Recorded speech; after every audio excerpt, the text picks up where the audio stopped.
If you are still thinking about ideal customer profiles and target audiences and niches in 2025, you are torturing yourself for no reason. It's so interesting that we're all like following the adaptations of AI and the game is changing, right? Especially for us creators. But we still cling to this very outdated way of looking at business in terms of textbook niches and all these old principles. It doesn't work anymore for the simple reason that algorithms don't work as like they used to. We're in a wild west of small creators and tribes popping up everywhere.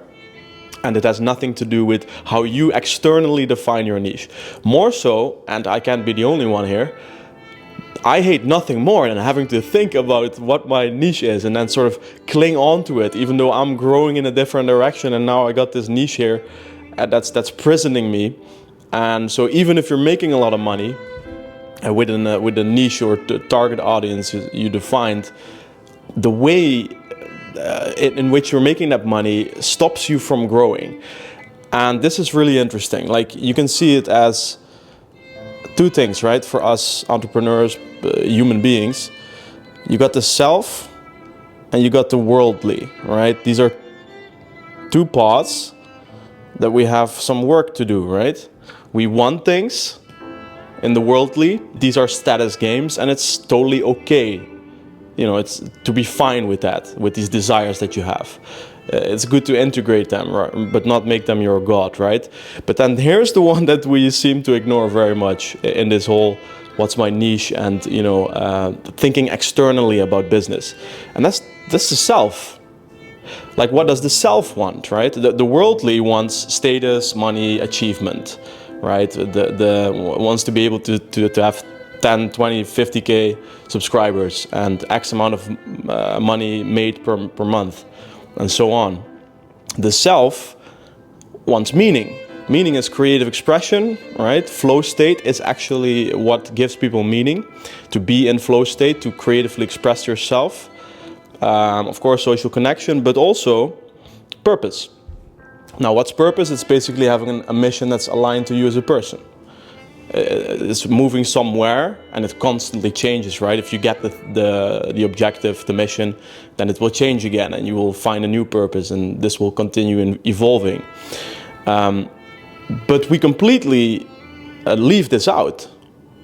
Like, everybody's building businesses, you know, how can I scale 20, 50, 100K? And you're building these cold machines that have nothing to do with your character, nothing to do with your with what gives you meaning in life. And that's a game you can play only so long, right? And it's unnecessary. That's the main point here. It's unnecessary. So essentially, even though these are two journeys that you are on at all times, they are not connected, right? They are not leading into each other. There's a disconnect there. And this is very problematic. So this leads to your marketing being externally defined, which means you are now thinking of, how do I get that worldly? What is the business I need to build to get the worldly? Completely bypassing the self, right? So in terms of marketing, you now start to oversell yourself. You know, if we're being honest, there's a lot of people that say they're making more than they are. They don't have the proof to, you know, to show where they really are at. This is because we feel the urge to sell, to externally define your marketing all the time, to get the things you want in the worldly. It's the same for the niche, right? We define this niche. Okay, this is going to be my target audience and my market segment, and I'm going to focus on that. Meanwhile, the self completely bypassed. It's the same for your brand. We define these. We watch a few videos on YouTube how to build a brand. You're going to fabricate this. Try to build this world that has nothing to do with your actual world. Again, bypassing the self. Why? Because we want the worldly. We just want to get the desires, the car, the successes, and so on. So all of this, because of the way we set it up, is externalized. And you can only do this for so long. Right? Some people, they get the 20K, 30, 50K per month, and then they realize they've completely bypassed the self, and then they change the business again because they've prisoned themselves. And other people, they don't get there and they burn out before that, right? You've externalized your whole business. And I don't believe this is what we should be doing. Because when your business is externalized, it has no connection with the self, then we don't have self-realization. We are not on the personal path that we should be on. And it will create cognitive dissonance. It will create tension over time, even if you're making a lot of money. So what's the better way to do this? We become composers. What does a composer do? He respects the self. Everything comes from the self. It's inside out. This whole process. Your business, I don't believe, is something that should be outside of you. It should be an extension of you, because only then can you live the life you want to live for real.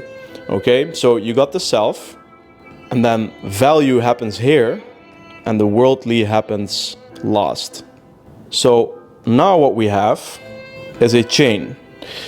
You are living your life, and now that the worldly is not your guiding principle, the realization of the self is. Okay, so what does it mean to be a composer? It means that instead of outside in, what do I need to do to get these material possessions, which is a soulless chase that everybody in this, I'm not everybody of course, but 99% of these online gurus and everybody is chasing this. It's just everybody's copying each other. It's very soulless.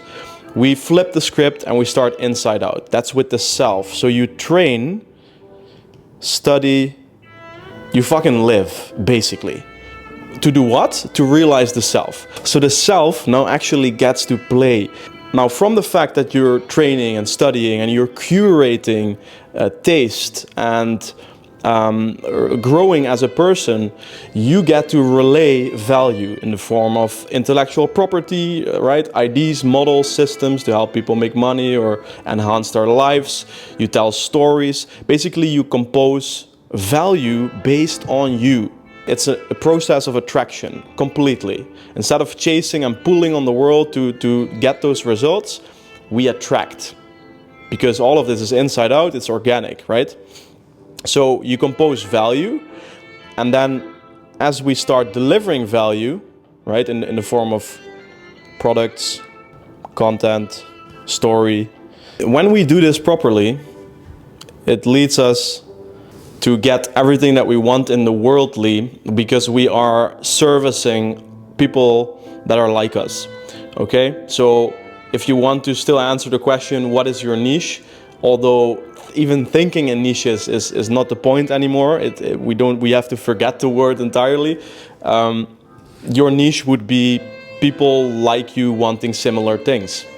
And it's so interesting that people still cling to this, because I've had clients who have exactly the same offers, but just because they are different people filming in a different setting with a different voice, accent, a different self essentially, and a different creative faculty that creates different value and IP, although their offers were exactly the same, they attracted wildly different audiences. And there is no way in hell that you can tell me that you can externally define those people that you should be attracting. So we have to forget about niches entirely. And so you will get all the worldly if you flip the script. Now, what does this lead to as a final conclusion? Whether you're a coach, consultant, creator, info product seller, all these terms I think are self-limiting. I believe that all of us here are nothing other than composers. We try to realize ourselves, and in the journey of doing so, we can create stories and values and products and cool businesses for our people, for our tribe. That's it. Like you're not just a coach, you're not just a consultant. It's self-limiting to think in that way. And so what are we doing here, and potentially what's the end goal here in life is self-realization and self-monetization. And then I'm not talking about selling your body. If only we could do OnlyFans, huh, boys? No, I mean, self-realization, self-monetization. This is the final, this is the end goal. I mean, not for everyone, but at least for me, this is how I see it. If I can live a life where I'm promoted to realize myself, if that can lead to me making 20, 30K per month, which is where I'm currently at, then I'm fucking blessed. I don't want the worldly achievements through a business that's gonna prison me. If that game can lead to us living a sovereign life, right? Being able to make the money we want, have the time we want, be in the location we want, build an autonomous life based on our own set of values. That's fucking awesome. And that is much better than just chasing the worldly all the time, which is unfortunately the disease of modern entrepreneurship and this social media culture we are in at the moment. So let's be different. See you in the next one.